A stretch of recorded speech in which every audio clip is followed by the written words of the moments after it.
why dogs and cats living together, that's hysteria. Wow! Can you dig it? Can you dig it? Can you dig it?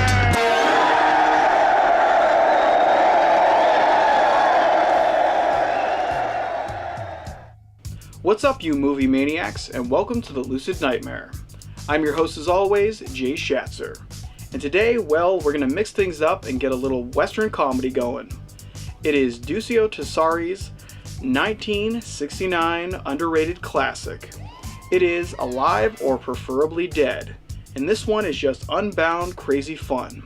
Let's dive into this maddening flick. Here is Alive or Preferably Dead. Alive or Preferably Dead is a comedy-filled spaghetti western that never takes itself too seriously in giving the audience an entertaining thrill ride. One that is packed with wacky antics and memorable moments around every turn.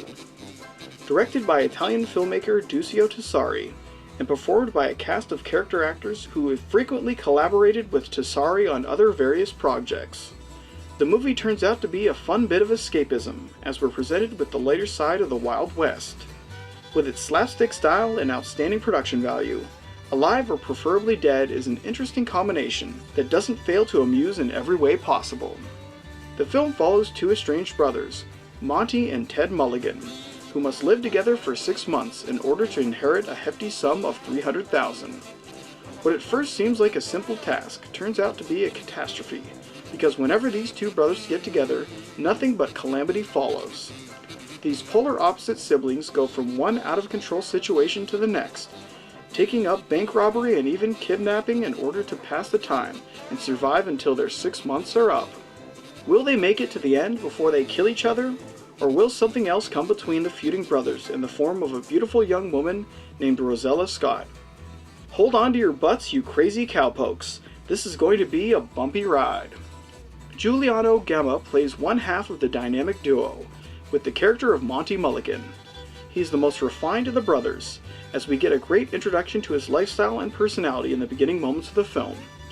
He is used to the hustle and bustle of city life, and after hearing the news about his inheritance, he is thrown for a whirl when relocating to the wild frontier in order to live with his down and dirty brother.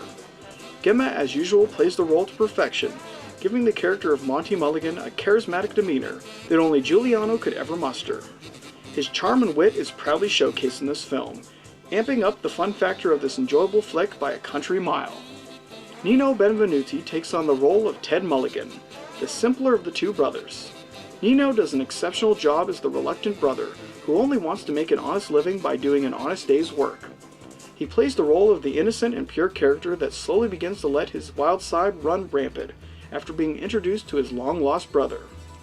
It's not easy following in the footsteps of such a charismatic actor as Giuliano Gemma, but Nino does a respectable job in making his character just as engaging and highly energetic.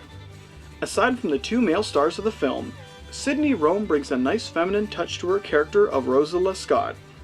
She looks absolutely mesmerizing as the beautiful but flaky Rosella, and her presence adds to the overall diversity of the film's cast.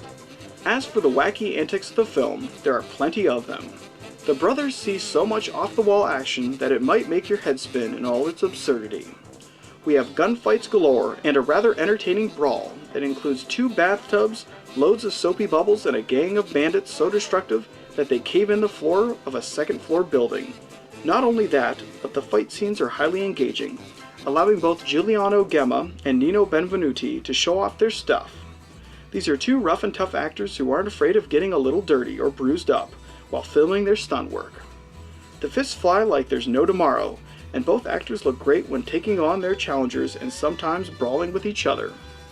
Alive or Preferably Dead is a fun and enjoyable unknown gem, blending both comedy and western elements to make something completely and utterly ridiculous.